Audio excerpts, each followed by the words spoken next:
Hello and welcome to the Essential Internship Training for Canvas. This is based upon a recent training that we did in person here on campus prior to fall 23, and I'm just doing a more condensed version here for all those that couldn't attend and for anyone that may want to look back and just be able to review something from the training. So before I get started with anything, what I want to emphasize is the primary reason I wanted to do this is because that we've had a merge with our departments. So the Internship Services and Career Development Center are now in one department. So we have a new website. So a lot of the assignments that were brought into your course from Canvas Commons are going to eventually have dead links. And so we want to make sure that all instructors on campus for internships have the right content in their course. So what I want to do is go over just a few things. So talk a little bit about, like I said, our new department and our new website. The difference between required content, so those are the couple assignments that will show up in all internship courses each semester, as well as some optional / recommended content that you can import into your course from Canvas Commons to help you build up your course.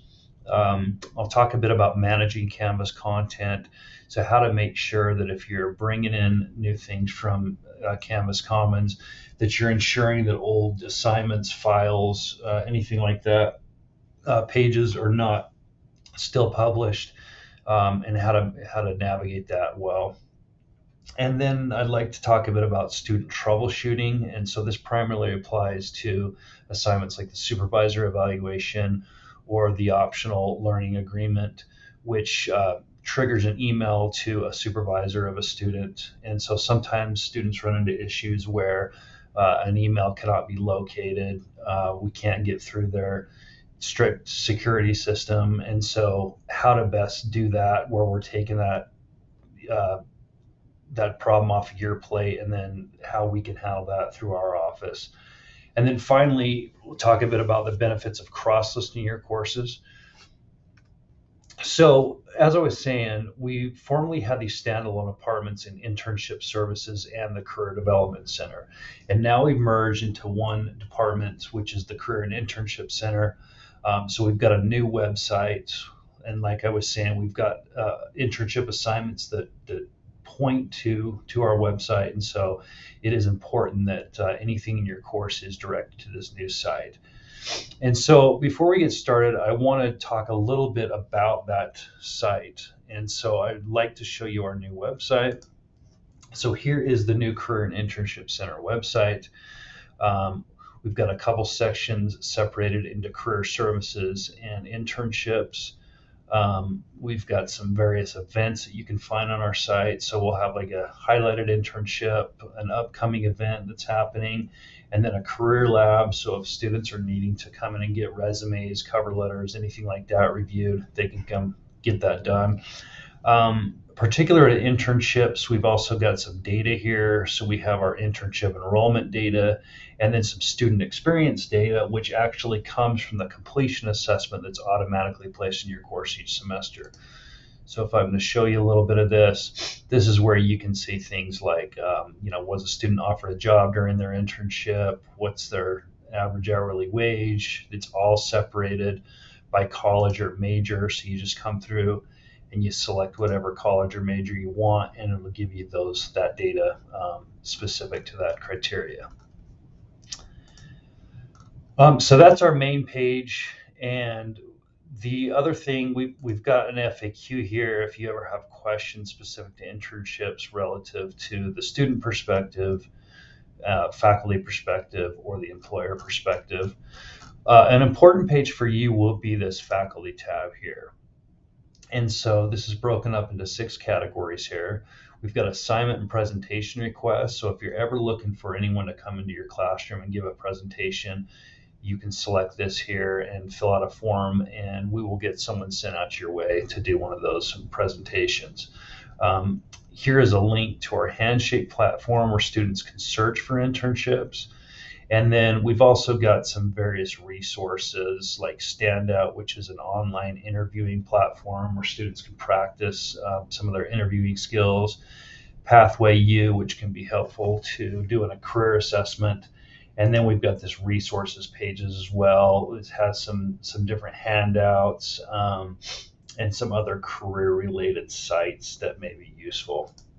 Specific to internships, though, we do have this little section here that is going to give you a lot of the information I'm going to go over today. So I'd say this is a great home base for you to be able to find internship specific information. If you're an approver for internship applications, actually this little managing applications page would be helpful to you for you to understand a bit about the approval process. Our policy, a link to our faculty FAQ. And so this is all good here. A brief overview of the internship process, kind of what goes on prior to the internship for what faculty should do and during. And then we have this internship course section right here that shows, more of a breakdown as far as course requirements and things that need to be done prior to the student starting their internship. What I really wanted to go in first, though, is into this Canvas internship content instructions. So we're separated into two sections here.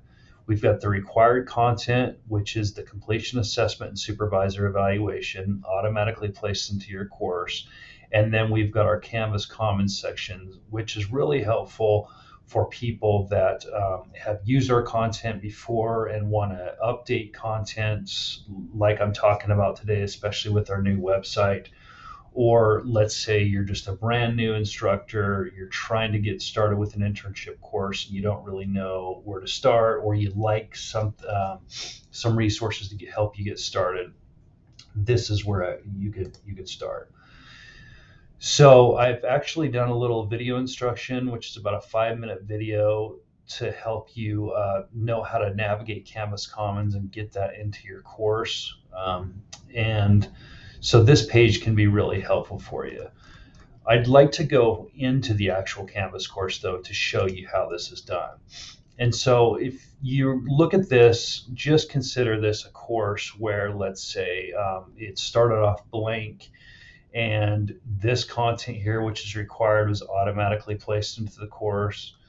And this section right here is the recommended content that I'm talking about. So this is what your course would look like for that. So before importing any of this optional content into your course, what I would recommend doing is going into your assignments section and looking for anything that's outdated.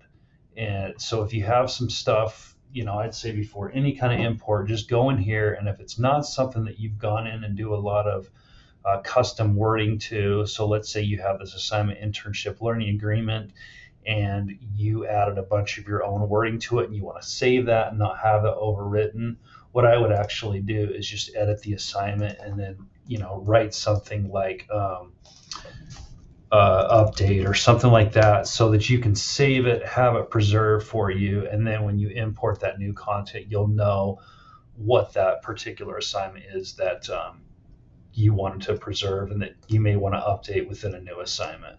But otherwise, everything else, just get rid of assignments. If you go into pages and there's stuff that you don't need, it may say template instructions for a past semester like summer 23, get rid of that. Anything you don't want to preserve. It's not a bad idea either to go through files and see if you've got stuff in there that you don't need anymore. So once that's done, you'll actually go into this little Commons tab right here. And I think that the best way to find what you're looking for is to type in Utah Valley. And we've got a lot of resources here. What I'm referring to specifically is the Utah Valley University internship course template. There's also some stuff where I know Woodbury School of Business and School of the Arts has their own templates as well. So if you're in either one of those schools, I would find that specific template and use that instead of this. But let's just say for every other school, we click on this little template here. It'll give us a little preview of all the assignments that are contained in here. And what I can do is go import download, select the course that I want to import this into, and then select import into course. And within about 5 to 10 minutes, sometimes a little bit longer, you'll see that populate into your course. So if I go back into my courses, this is what would show up. And let's go through that a little bit. It'll also bring in this template instructions. So if you need something, once you've imported this content, you can go through and go to this section that's after content import, and it'll tell you things like you can update, due dates, point values, anything along those lines. You can update a syllabus. We have put a syllabus resource in here. So this is just a little introduction page, but there is a syllabus resource, which is basically just a blank document, kind of a shell for you to build around. And so that's available for you there. You've also got the internship learning agreements, which also, if this is the only assignment you wanted and didn't want to import the whole shell, you can also just import this one assignment to your course. And so this is a agreement between students, the internship site supervisor, and then the instructor of the course, where it's done through Adobe Sign. And some learning objectives are set up. There's even an accompanying document for you for students to look at, so that they can have an idea of how to write learning objectives. Everything goes to this link here. There's also some video instructions as well as a support request if there's email delivery issues. But they'll go through, complete all this. Once all parties have signed, the student can upload a PDF file as their proof that they've completed this assignment.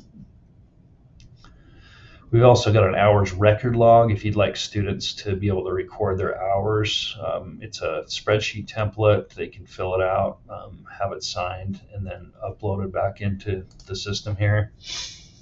We also have this midterm supervisor evaluation. This is totally optional, but sometimes instructors want to see how students are doing midway through and get the perspective of their supervisor. So you're welcome to use that as well. And this actually, if I was to do a student view here, well, it's not going to show me there, but basically there'll be a link right here that just says click to open assessment. And then as well as this support request as well, because our biggest issue with some of these assignments where we have to send to external people is that they have settings within their organization that's sending the request to spam, or else they're just not getting to the email. And so if students use that support form, it'll automatically contact me, and I can make sure that there's a follow-up and a direct request sent to that supervisor. We've also got a networking opportunity assignment right here. And so this is where they read an article and go through and write a paper. There is a LinkedIn Learning module here where they can go in and select a LinkedIn Learning training to do and then write a paper about it. There is a quiz that's done based upon this career readiness competencies, which is done through NACE, which is the National Association of Colleges and Employers. So they go through and review this and then do a quiz. And then there's also the option for a resume and reflection paper, where they can look at some different sample resumes and get an idea of how to, get their resume up to date after their internship opportunity, and also do some reflecting on that. And then what we do is we get into these two required assignments. So again, this is separate from this content that was imported into Canvas Commons. This will automatically show up in your course around 7 to 10 days before the semester starts. And so a key thing for me to mention on this is that You really don't want to try to customize any of this, and I believe actually it's been turned off where you can customize it. Um, but the reason for that is that these two assignments automatically hook into your gradebook. And so you'll see you'll see here that the students will go through, and there'll be a little link right here that says click to start this assessment. For the completion assessment, they go through and evaluate their opportunity, talk about whether or not they had a good opportunity, give some feedback. And so you can really look at, what type of experience that they had. I don't typically see many issues students run into with this assignment. It's really straightforward. But there's the supervisor evaluation where sometimes we do run into these email delivery issues. And again, this one is hooked into the grade book. And the way that this works is students will go in here and they will put in the name of their supervisor as well as their email, and that'll kick it out to that external organization. And what that'll do is assign a 10% value into the grade book. And so that's really helpful for you to be able to go, oh, okay, I can see that the student at least sent this off. So we know that they've started it. Now all we're doing is awaiting the supervisor to complete it. And as soon as that supervisor's finished that evaluation, you get an email with all the results, and the grade book will automatically change to a 100% value. So I think it's defaulted like 1 point, 10%, 10 points, 100%, but you can actually go in and change it to whatever point value that you want. It'll just automatically play off that 10% and 1% or 100% value. Okay, so that is the basics of the content within your course. So just to recap, make sure before, if you're going to use this recommended and optional content, go in, make sure you have any old content out of your course, preserve anything you want to save, likely by renaming the assignment so you can recognize it easily. And then, clear that out, bring it into the course through Canvas Commons, change any kind of due dates, point values, add any customizations that you want, and then you're ready to go. One other thing that I did want to talk about was cross-listing. And so when it comes to cross-listing, just to give you an idea of this, cross-listing, basically what that means is, let's say that you're teaching multiple sections and you really want to be able to update that course in one spot and not have to update it in several spots. And so that is what the purpose is for this cross-listing form right here. So you'll see if I request a cross-listing, then I can go in and I can give the specifics of my course, and the Office of Teaching and Learning will get that done for you. We highly recommend you do this about 3 weeks before the semester starts. And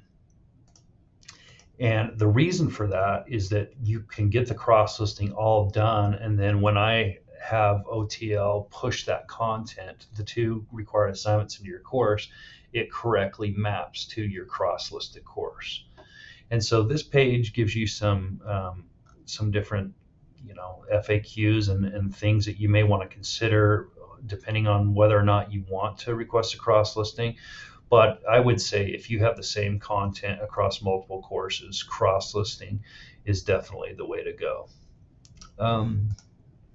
So I think that about wraps it up. This is more of the condensed version. I'm going to send this video out by email, and I'm going to include a little cheat sheet with it. So this will be really helpful for you to have a nice little one-pager that you can look at and have something to refer to that really puts all this information into a very condensed view. But feel free to reach out to the Career and Internship Center if you have any questions, and good luck on your semester.